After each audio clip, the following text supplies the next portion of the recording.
The lounge at Camp Pendleton buzzed with the usual Friday evening energy, as Marines unwound after another grueling week of training. Sarah Martinez sat quietly in the corner booth, nursing a cola, and watching the room with sharp eyes that most people mistook for simple observation. She wore civilian clothes like everyone else during off-duty hours, her shoulder-length dark hair pulled back in a casual ponytail. Nothing about her 5'4" frame suggested she could outshoot, outswim, or outfight most of the men filling the room. 3 Marines at the bar had been getting progressively louder and more aggressive as the evening wore on. Corporal Jake Thompson, a stocky redhead with a reputation for picking fights, kept glancing her way with predatory interest. His buddies, Lance Corporal Mike Rivers and Private Danny Walsh, egged him on with crude comments and drunken laughter. Sarah had dealt with this type before. Military bases were full of men who thought a woman alone was either prey or entertainment. She'd learned to blend in, to become invisible when necessary. But tonight, something felt different. The tension in the room was thicker than usual, and she noticed how other patrons were quietly leaving as Thompson's group became more disruptive. Thompson pushed away from the bar and swaggered toward her table, his friends following like loyal dogs. The few remaining civilians in the lounge suddenly found reasons to study their drinks or check their phones. Even some of the other Marines seemed uncomfortable, but none moved to intervene. Well, Thompson slurred, sliding uninvited into the seat across from her. What's a pretty little thing like you doing all alone in a place like this? His breath reeked of whiskey, and his eyes held that dangerous glint of someone used to getting his way through intimidation. Sarah looked up calmly, her expression neutral. Just having a quiet drink. Her voice carried no fear, no invitation. Just simple fact. This seemed to surprise Thompson, who was clearly expecting nervous giggles or frightened submission. Rivers and Walsh flanked the table, effectively boxing her in. The bartender, a nervous-looking civilian, pretended to be busy cleaning glasses while keeping one eye on the situation. Everyone in the room could sense what was building, but military hierarchy and the unwritten rules of not interfering in another Marine's business kept them paralyzed. Thompson leaned forward, invading her space. You know what I think? I think you came here looking for some real Marines. To show you a good time. Lucky for you, we're feeling generous tonight. His friends chuckled at what they thought was clever banter. Sarah's hand remained steady around her glass, but those who knew what to look for might have noticed the subtle shift in her posture. Her feet were now positioned for quick movement, her free hand resting casually but ready. She'd been trained to read situations like this, to calculate exits and assess threats before they fully materialized. I appreciate the offer, she said evenly, but I'm good here by myself. The rejection clearly stung Thompson's alcohol-inflated ego. His face darkened, and his voice dropped to a more threatening tone. That's not very friendly. We're just trying to be nice to you. Don't you think you should be a little more grateful? The implied threat hung in the air like smoke. Walsh, the youngest of the 3, looked slightly uncomfortable but said nothing. Rivers, however, grinned and cracked his knuckles in what he thought was an impressive display of intimidation. Sarah finished her cola and set the glass down with deliberate calm. She could feel the weight of every eye in the room, could sense the fear and anticipation crackling like electricity. These men had no idea they were about to make the biggest mistake of their military careers. Grateful for what exactly? She asked. Her voice still level but carrying an edge that made the smart ones in the room start to pay closer attention. Thompson's hand shot out to grab her wrist, his grip tight enough to leave bruises. For our protection, sweetheart. This is a dangerous world, and there's no one left to protect you if you don't play nice with us. The irony of his words would haunt him for months to come, but in that moment, he felt nothing but the confidence of a predator who believed he'd cornered easy prey. The other patrons held their breath, some reaching for phones to call security, others simply frozen in horrified fascination. Sarah looked down at his hand on her wrist, then back up at his face with an expression that should have warned him he was crossing a line he couldn't uncross. But Thompson was too drunk on alcohol and power to recognize the danger sitting calmly across from him. Let go of my arm, she said quietly. Instead, he squeezed harder, his grin becoming more malicious. Or what? You'll scream? Go ahead, darling. Everyone here knows better than to interfere with Marines handling our business. That's when Sarah smiled for the first time that evening, and anyone with combat experience would have recognized it as the most dangerous smile they'd ever seen. What happened next took less than 3 seconds but would be replayed in the minds of everyone present for years to come. Sarah's free hand moved with fluid precision, applying pressure to a specific point on Thompson's wrist that made his grip instantly release as pain shot up his arm. Before he could react, she had twisted his arm and used his own momentum to slam him face first into the table. The sound of Thompson's nose breaking against the wooden surface cut through the lounge like a gunshot. Rivers lunged forward to help his friend. But Sarah was already moving. She pivoted smoothly, her elbow connecting with his solar plexus with surgical precision, dropping him to his knees, gasping for air. Walsh, finally understanding that this was not going according to plan, reached for Sarah's shoulder. She caught his wrist mid-reach, stepped into his space, and swept his legs while maintaining control of his arm. He hit the floor hard, his shoulder twisted at an uncomfortable angle that suggested any movement would result in significant pain. The entire confrontation lasted exactly 4.5 seconds. 3 Marines who moments before had been confident predators now lay groaning on the floor around a woman who hadn't even spilled her drink. The silence that followed was deafening. Sarah calmly reached into her pocket and pulled out her military identification, setting it on the table where everyone could see it. The small plastic card seemed to glow under the lounge lights as realization slowly dawned on the faces around the room. Petty Officer First Class Sarah Martinez, United States Navy, she announced clearly, her voice carrying to every corner of the now silent lounge. Naval Special Warfare Development Group. The gasps were audible. DEVGRU. SEAL Team 6. The most elite special operations unit in the American military. So classified that most people weren't even supposed to know it existed, and these 3 Marines had just tried to intimidate and assault one of its operators. Thompson rolled over, blood streaming from his nose, his eyes wide with shock and growing horror as the implications hit him. Rivers was still struggling to breathe, clutching his stomach and making small whimpering sounds. Walsh remained motionless on the floor, afraid that any movement might make his shoulder situation worse. The bartender had stopped pretending to work and was staring openly.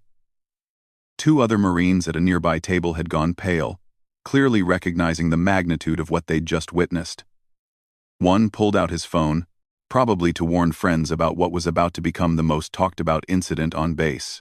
Sarah picked up her ID and slipped it back into her pocket. She looked down at the 3 men with the same calm expression she'd worn throughout the evening, as if she'd simply swatted away 3 annoying flies rather than neutralized multiple attackers. "You might want to think about your career choices," she told Thompson quietly. "Assaulting a fellow service member is bad enough.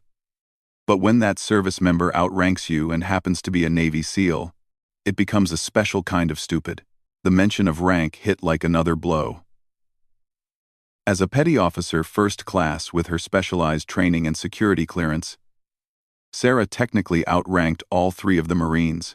What they'd done wasn't just assault. It was assault on a superior officer, which carried much more severe consequences under military justice. Thompson tried to sit up, still clutching his nose. We didn't know," he mumbled through the blood. "Didn't know what?" Sarah asked with dangerous quiet. "That women deserve basic respect? That you shouldn't put your hands on people without permission? Or that maybe, just maybe, you shouldn't assume someone can't defend themselves based on their appearance?" A small crowd had begun to gather near the entrance as word spread quickly through the base's social networks. Military personnel were arriving to see if the rumors were true, if someone had really been stupid enough to mess with a SEAL. The story was already growing in the telling, becoming legend before the blood had even stopped flowing. Rivers finally managed to catch his breath enough to speak. "Ma'am, we sincerely apologize. We were completely out of line, and," Sarah held up a hand, cutting him off. "Save it for your commanding officer. Because that's exactly where this is going." She looked around the room at the growing crowd of spectators.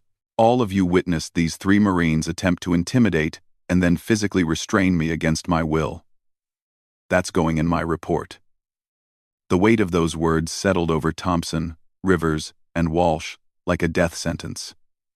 A formal complaint from a Navy SEAL would trigger investigations, disciplinary hearings, and likely court-martial proceedings. Their military careers, their futures, everything they'd worked for, was now hanging by a thread. But Sarah wasn't finished. She crouched down to Thompson's level, her voice low enough that only he could hear. "You said there was no one left to protect me. Want to know something funny about that?" Thompson's eyes were fixed on hers, fear replacing the earlier predatory confidence. "I am the one people call when they need protection." Within 20 minutes, the lounge had transformed into an unofficial gathering point for what seemed like half the base. Word traveled fast in military communities, and the story of 3 Marines getting dismantled by a Navy SEAL was too incredible to ignore. Officers, enlisted personnel, and even some base security had shown up, drawn by curiosity and the promise of witnessing military legend in the making. Lieutenant Colonel Marcus Webb, Thompson's commanding officer, arrived with the grim expression of a man who already knew his evening was about to become much longer and more complicated. Behind him walked Master Chief Petty Officer Rodriguez, Sarah's direct superior, whose presence indicated that this incident had already reached the highest levels of command. The 3 Marines were now sitting in chairs brought over by helpful bystanders, looking like schoolchildren called to the principal's office. Thompson held a bar towel to his still bleeding nose. Rivers was breathing normally but kept one hand protectively over his stomach, and Walsh had managed to sit up but kept his injured arm cradled against his chest. Sarah stood near her original table, having cleaned up the small amount of blood that had spattered from Thompson's nose. Her demeanor remained calm and professional, but everyone in the room could sense the coiled readiness that marked her as something different from ordinary personnel. "Petty Officer Martinez," Master Chief Rodriguez said as he approached, his weathered face unreadable. "I understand we have a situation here." "Yes, Master Chief," Sarah replied, coming to attention. 3 Marines attempted to intimidate me and became physically aggressive when I declined their advances. When Corporal Thompson grabbed my wrist and refused to release me despite my verbal command, I used necessary force to defend myself. Lieutenant Colonel Webb looked like he wanted to be anywhere else in the world. He'd heard the basic facts on his way over, but seeing the aftermath in person made the reality much worse. 3 of his Marines had not only embarrassed themselves and their unit, they'd done it in the most public and politically sensitive way possible. "Corporal Thompson," Webb said, his voice carrying the kind of cold authority that made experienced Marines shrink, "explain to me how you and your men managed to create an international incident in a base lounge." Thompson winced. Whether from his broken nose or his CO's tone was unclear. "Sir, we were just trying to be friendly. We didn't know she was what she was." "What she was?" Webb's voice rose slightly. "You mean a fellow service member entitled to basic respect and courtesy? Or did you mean a highly decorated special operations officer who could probably kill all 3 of you with a plastic spoon if she felt motivated?" The gathered crowd murmured appreciatively at Webb's dressing down. It was becoming clear that the Marines' commanding officer was not going to minimize or cover up the incident, which meant serious consequences were coming. Master Chief Rodriguez turned to address the crowd that had gathered. "This is not entertainment. People, return to your duties or find somewhere else to be." His voice carried the authority of 3 decades of military service, and the crowd began to reluctantly disperse. Though many lingered just outside earshot, a young Navy ensign who had been sitting at the bar when everything started approached hesitantly. "Excuse me, Master Chief? I witnessed the entire incident from the beginning." Petty Officer Martinez showed remarkable restraint and only acted in self-defense after multiple warnings. Other witnesses began to come forward, each confirming the same basic facts. The Marines had been drinking heavily, had approached Sarah despite her obvious discomfort, had become increasingly aggressive when she declined their attention, and had initiated physical contact against her will. Lieutenant Colonel Webb listened to each account with growing frustration. This wasn't a case of conflicting stories or unclear circumstances. His Marines had behaved like thugs, and there were dozens of witnesses to prove it. "Corporal Thompson," he said finally, "did you or did you not physically restrain Petty Officer Martinez against her will?" Thompson's shoulders sagged. "Yes, sir. I grabbed her wrist and wouldn't let go when she asked me to." "And, Lance Corporal Rivers, did you participate in this intimidation?" Rivers nodded miserably. Yes, sir. We surrounded her table and made threatening comments. Webb turned to Sarah. Petty Officer Martinez, what would you consider appropriate consequences for this incident? Sarah's answer was measured and professional. Sir, that's for the chain of command to determine. I simply wanted on record that I was assaulted by 3 Marines while attempting to enjoy a quiet evening during my off-duty time. The fact that I was capable of defending myself doesn't diminish the seriousness of their actions. Master Chief Rodriguez nodded approvingly. The petty officer is correct. This will be fully investigated and appropriate action will be taken. He looked directly at the 3 Marines. You gentlemen have embarrassed not just yourselves, but your unit, your service, and every Marine who has ever worn the uniform with honor. The weight of his words settled over the trio like a physical force. They were beginning to understand that this wasn't just about a bar fight or hurt feelings. They had attacked one of the military's most elite warriors, and the consequences would follow them for the rest of their careers. But the evening's revelations weren't over yet. As the crowd continued to thin and the immediate aftermath began to settle, someone in the remaining group asked the question that had been building in everyone's mind. Ma'am, a young Marine corporal said respectfully, if you don't mind me asking, what do you actually do? I mean, everyone knows SEALs are elite. But, Sarah looked at Master Chief Rodriguez, who gave a slight nod. Within operational security limits, there was no harm in satisfying some curiosity, especially given the circumstances. Sarah considered her words carefully before responding. Even among military personnel, there were limits to what she could discuss about her actual operations. But the young Marine's question deserved an honest answer within those boundaries. I'm a combat medic and extraction specialist, she said simply. When other special operations teams get in trouble in places they're not supposed to be, my team goes in to get them out. The simplicity of her words made them somehow more impressive. Everyone in the room understood the implications. While most military personnel worked in support roles or conventional combat situations, Sarah operated in the shadows. In the spaces between wars where deniability was crucial and failure meant death or worse. A Navy petty officer who had been listening intently raised his hand tentatively. Ma'am, if you don't mind me asking, how did you end up in that line of work? Sarah's expression softened slightly. It was a fair question, and the genuine curiosity in the young sailor's voice reminded her why she'd chosen to serve in the first place.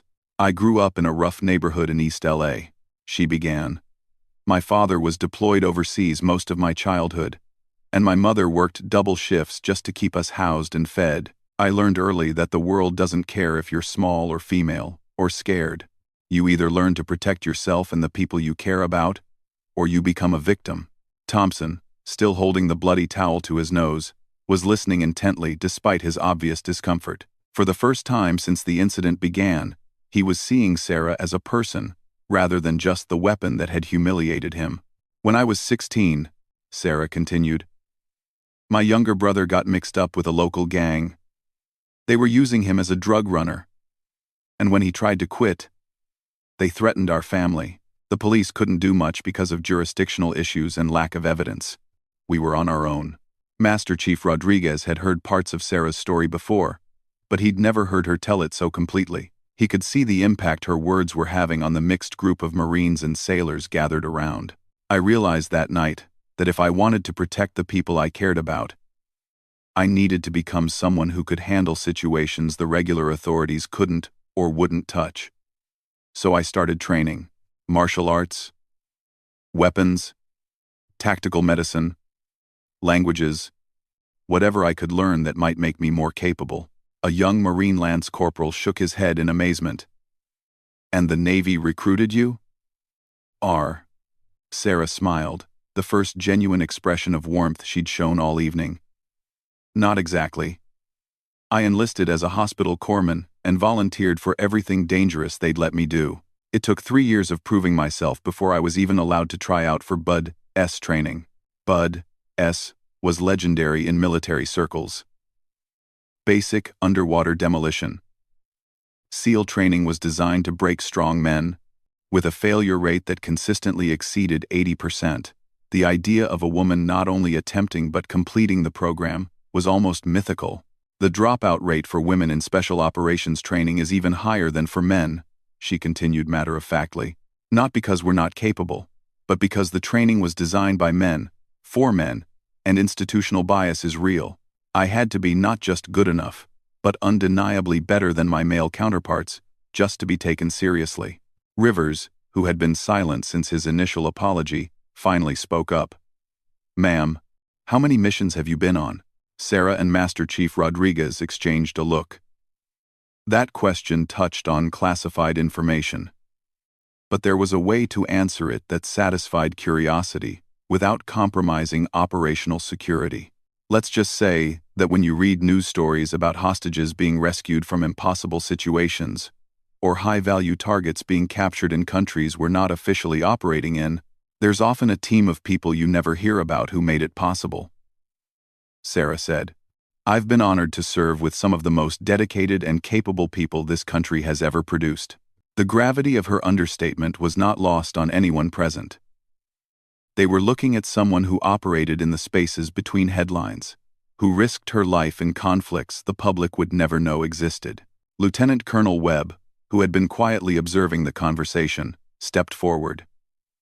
"Gentlemen," he addressed his 3 Marines, "I hope you're beginning to understand the magnitude of your error in judgment tonight." Thompson nodded slowly. His earlier arrogance completely evaporated. "Sir, we had no idea. I mean, we just saw." He trailed off, clearly struggling to find words. "You saw a woman alone and assumed she was vulnerable." Sarah finished for him. "You made the same mistake that hostile forces make about America in general. You assumed that because someone looks peaceful or appears to be at a disadvantage, they must be weak." She looked directly at each of the 3 Marines in turn. "The enemies I face overseas make the same assumption. They see American forces and think we're soft because we come from a comfortable society. They mistake our restraint for weakness, our rules of engagement for inability to fight." The parallel was unmistakable and deeply uncomfortable for the 3 Marines to consider. "The difference," Sarah continued, "is that when they make that mistake, it's because they're fighting for something they believe in, even if I disagree with their methods. You 3 made the same mistake, but you were just looking to intimidate someone for your own entertainment." The shame on their faces was visible and profound. They were beginning to understand that their actions represented everything wrong with the kind of toxic military culture that gave all service members a bad reputation. Master Chief Rodriguez checked his watch and made a decision that would define how this incident was remembered. "Petty Officer Martinez, you mentioned that overseas enemies make assumptions about American forces. Can you be more specific about what you mean?" Sarah understood what he was doing. This was becoming an impromptu teaching moment, a chance to turn an ugly incident into something educational. She appreciated the Master Chief's wisdom in recognizing the opportunity. 6 months ago, my team was tasked with extracting a captured CIA operative from a compound in a country I can't name, she began, carefully choosing her words to avoid classified details. The intelligence suggested it was a fortress, heavily guarded, impossible to breach. The remaining personnel in the lounge had gone completely silent. Even the bartender had stopped cleaning glasses and was listening intently. When we got there and conducted surveillance, we discovered something interesting. The compound was heavily guarded, but only on 3 sides. The 4th side faced a cliff that dropped into a river gorge. The enemy had assumed no one would be crazy enough to approach from that direction. Rivers leaned forward despite his injured ribs. "So you went up the cliff?" Sarah nodded. "Under cover of darkness, in a lightning storm, with 60 pounds of gear. It took us 4 hours to make a climb that would normally take experienced mountaineers 6 hours in daylight, with proper equipment." Thompson was staring at her with something approaching awe. "And you got the CIA guy out?" "We got him out. Eliminated 3 high-value targets who were planning attacks on American civilians, and destroyed a weapons cache that would have supplied insurgents for months, all without a single American casualty."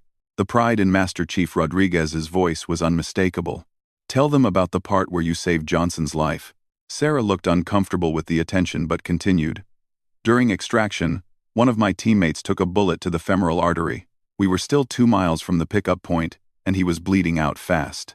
I had to perform emergency surgery in a bombed-out building while enemy forces searched for us house by house. She paused, remembering the weight of that moment. For 45 minutes, I held his life in my hands, while listening to voices getting closer and closer. If they'd found us, we all would have died. But the mission was to bring everyone home. So that's what we did, a young Navy seaman asked quietly. What was going through your mind during those 45 minutes? Sarah's answer was immediate and honest.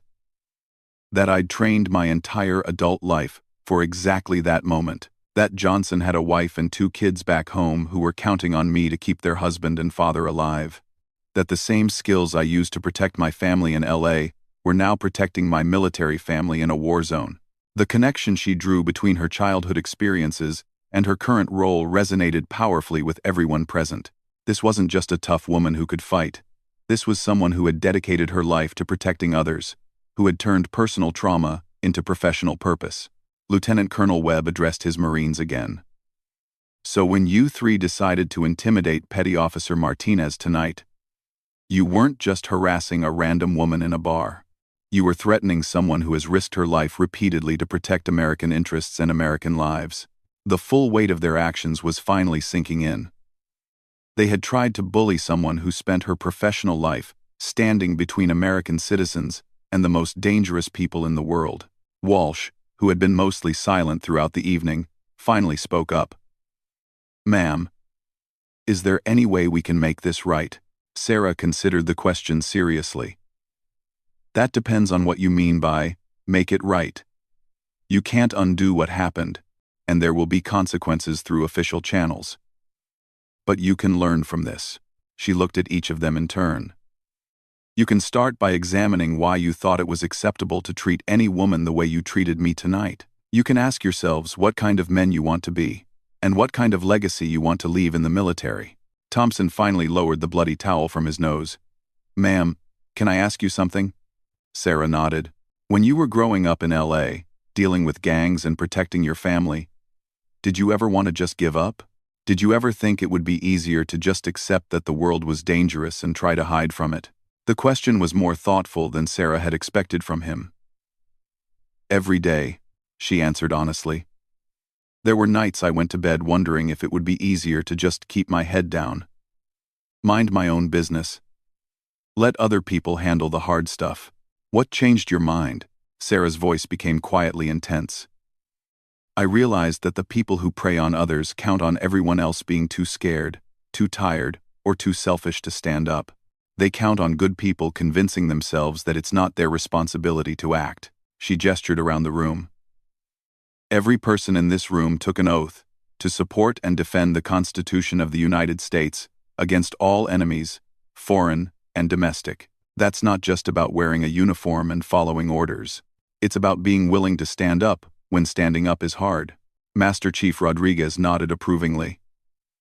Which brings us to the question of what happens next. The moment of reckoning had arrived. The educational portion of the evening was over, and it was time to address the official consequences of the incident. The 3 of you will report to my office at 0800 tomorrow morning, Lieutenant Colonel Webb announced. This incident will be investigated thoroughly, and appropriate disciplinary action will be taken. At minimum, you're looking at non-judicial punishment, reduction in rank, and mandatory counseling. Thompson's face went pale. A reduction in rank would cost him years of career progression and thousands of dollars in lost pay. However, Webb continued, Petty Officer Martinez has shown remarkable restraint and professionalism throughout this incident. If she's willing to provide input on appropriate consequences, I'm willing to consider her recommendations. Sarah took a long moment to consider Lieutenant Colonel Webb's offer. The power to influence these Marines' punishment was not something she took lightly. Their careers, their futures, their families' well-being could all be affected by her recommendation. Sir, I appreciate your willingness to consider my input, she said finally. But I think the more important question is whether these Marines have learned anything from tonight that will make them better service members and better men. Thompson looked up hopefully, but Sarah wasn't finished. Corporal Thompson, You grabbed my wrist and refused to release me when I told you to stop. In any civilian context, that's assault. In the military, it's assault on a superior officer. The severity of those charges doesn't change based on whether I was able to defend myself. Thompson's hope visibly deflated, but he nodded in understanding. However, Sarah continued, I'm more interested in preventing future incidents than I am in punitive measures. So here's what I propose. She looked directly at each of the 3 Marines. I want you to spend the next 6 months working with the base's Sexual Assault Prevention and Response Program. Not as punishment, but as educators. I want you to share your story with incoming Marines, to help them understand how easy it is to cross lines you can't uncross. Quote. Rivers looked confused. Ma'am, you want us to tell people about tonight? I want you to tell them about the thought process that led you to believe it was acceptable to intimidate and physically restrain a fellow service member. I want you to help them recognize those same patterns in themselves before they make the same mistakes. Master Chief Rodriguez smiled slightly. It was a brilliant suggestion that turned punishment into purpose, humiliation into education. Lieutenant Colonel Webb nodded slowly. That's actually an excellent idea. Having Marines who have made these mistakes teach others about avoiding them could be incredibly effective. Sarah wasn't finished with her conditions. I also want them to complete a full course in recognizing and preventing sexual harassment and assault. Not the standard PowerPoint briefing that everyone sleeps through, but intensive training with role-playing exercises and real-world scenarios. Thompson winced, probably imagining having to practice appropriate behavior under the scrutiny of instructors and fellow Marines. And finally, Sarah said, I want them to volunteer 20 hours per month for the next year at a women's shelter in the local community. I want them to understand what harassment and assault look like from the victim's perspective. The 3 Marines exchanged glances. Sarah's proposed punishment was arguably more difficult than traditional military discipline. It required ongoing effort, personal growth, and genuine confrontation with the consequences of their behavior. Walsh raised his hand tentatively. Ma'am, can I ask why you're giving us this chance instead of just pressing for maximum punishment? Sarah's answer revealed the core of who she was as both a warrior and a person. Because destroying your careers accomplishes nothing except revenge. But if you 3 become advocates for treating women with respect, if you help prevent other Marines from making the same mistakes, then something good comes from tonight's ugliness. She paused, letting that sink in. The enemies I fight overseas want to destroy American values and American lives. You 3 made me question whether some Americans are worth protecting. Now you have a chance to prove that you are. The challenge was clear and powerful. They could accept her conditions and work to become better people, or they could face traditional punishment and learn nothing from their mistakes. Thompson was the first to respond. Ma'am, I accept your conditions, and I want to formally apologize for my behavior tonight. You showed me more mercy than I deserved, and I won't waste the opportunity you're giving me. Rivers and Walsh quickly followed with their own acceptance and apologies. Master Chief Rodriguez addressed Lieutenant Colonel Webb. Sir, if you're amenable to Petty Officer Martinez's recommendations, I think this could be a model for how these situations should be handled. Webb nodded. Agreed. Consider it official. You 3 will report to my office tomorrow morning to begin coordinating with the SAPR program and arranging your community service. As the evening finally wound down and people began to disperse, the young Marine corporal who had asked Sarah about her background approached one more time. Ma'am, can I just say that what you did tonight was incredible?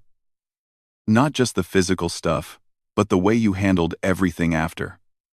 A lot of people would have just wanted revenge. Sarah smiled, the genuine warmth returning to her expression. Revenge is easy, Corporal. Building something better is hard work. But it's the only thing that actually makes the world safer. As she gathered her things to leave, Sarah reflected on the evening's events. She had come to the lounge for a quiet drink and ended up in a situation that could have destroyed 3 military careers. Instead, she had found a way to turn a moment of ugliness into an opportunity for growth and education. Thompson, his nose now properly bandaged by a Navy corpsman who had arrived with the crowd, stood up as she passed his table. "Ma'am? Thank you. I know I don't deserve it, but thank you for giving me a chance to be better." Sarah paused at his table. "Don't thank me yet, Corporal. Thank me in a year, when you've helped prevent other Marines from making your mistakes. Thank me when you've learned to see women as fellow warriors instead of potential victims." As she walked out into the cool evening air, Sarah felt the satisfaction that came from a mission accomplished. Not the kind of mission that would appear in any official report, but the kind that made the daily work of protecting others worthwhile. Behind her, 3 Marines sat in contemplative silence, beginning to understand that their encounter with a Navy SEAL had given them something more valuable than bruises and broken noses. It had given them a chance at redemption, and the knowledge that there were still people in the world worth becoming better for. The story would spread throughout the base and beyond, becoming the kind of legend that defined military culture.